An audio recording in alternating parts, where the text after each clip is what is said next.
All right, so to continue on, because I ran out of space on my video, I just wanted to point out another response that was also very awesome. So let's look at Lucas's work. So Lucas says, what effect do sensory details and figurative language have on both texts? Well, he tells us that it helps the reader understand the emotions of the story better. And this is perfect because it does. It gives us insight to our characters' feelings, our characters' emotions.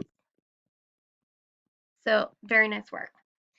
He also says how the stories are similar. Well, the speakers are similar because they both show feelings in the story, and then he talks about what the conflict is. Well, the conflict is that red sweater, the teacher thinks it's Rachel's, and the conflict in oranges is that he doesn't have enough money to buy her chocolate.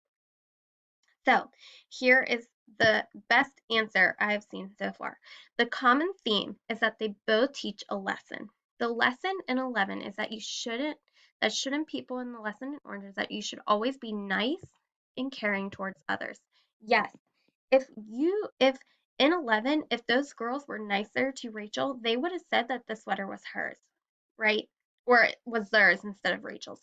So all they needed to do was be kind. Or Miss Price, even the teacher, she needed to be kind. She needed to be nice to Rachel and maybe listen to her, give her a chance to talk. Also, in Oranges, he was a very kind person. He was a character to his character trait was kind. Yeah, he was very nice. He gave up everything he had for this girl that he liked. So I love how he said be kind and caring towards others, or you can even say like kindness is a precious gift that anyone can receive. Okay, so those are great themes. All right, so you guys did really good analyzing these poems and these stories. So let's use these to help go through your study guide. Let me readjust my window here. So we just talked about our point of view.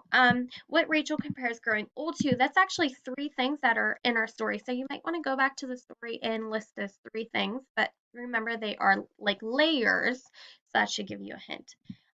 So we talked about this before in some of our worksheets, that how can you be 11, 10, 9, and 8, and so on. And if you came to my Wednesday sessions, we also just discussed that. And um, you need to figure out what Rachel has in those ages because she gives a lot of examples. So maybe go back and reread if you're struggling there.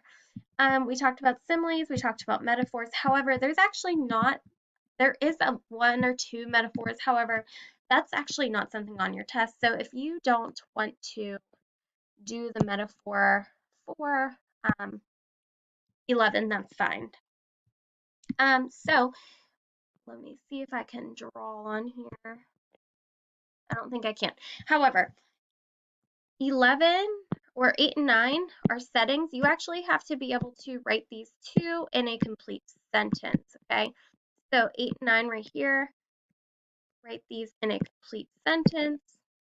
So you should say the setting of 11 takes place in blah, blah, blah, blah. The setting of oranges takes place in blah, blah, blah, blah. So these are kind of two short answers for you. We just talked about our symbolism. So we just talked about our symbolism for oranges. So 12, why does Rachel cry? Well, that's our conflict, okay? What feeling does she get? Why? She's extremely wet, which makes her cry. 13 and 14 are essay questions, so you have to be able to restate it, answer it in a complete sentence, support it with evidence, or and then explain it. So just how Nathan did about our speaker for oranges, that was perfect. So then what does Rachel do to try and remain calm and collective before Miss Price says that you need to put the sweater on? Okay. So what does she do? She starts to think about something. We talked about what our common theme is.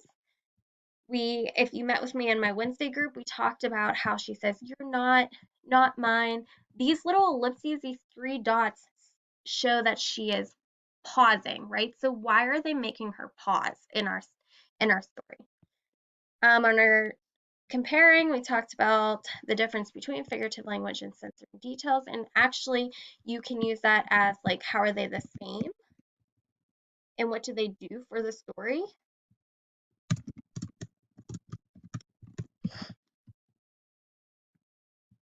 Okay, and then for down here, you actually probably need to go back to my video and you all the answers are in there because I posted a video with the answers when you guys did the plot mountain. I actually posted a video describing it, and then there's also an answer key for this part.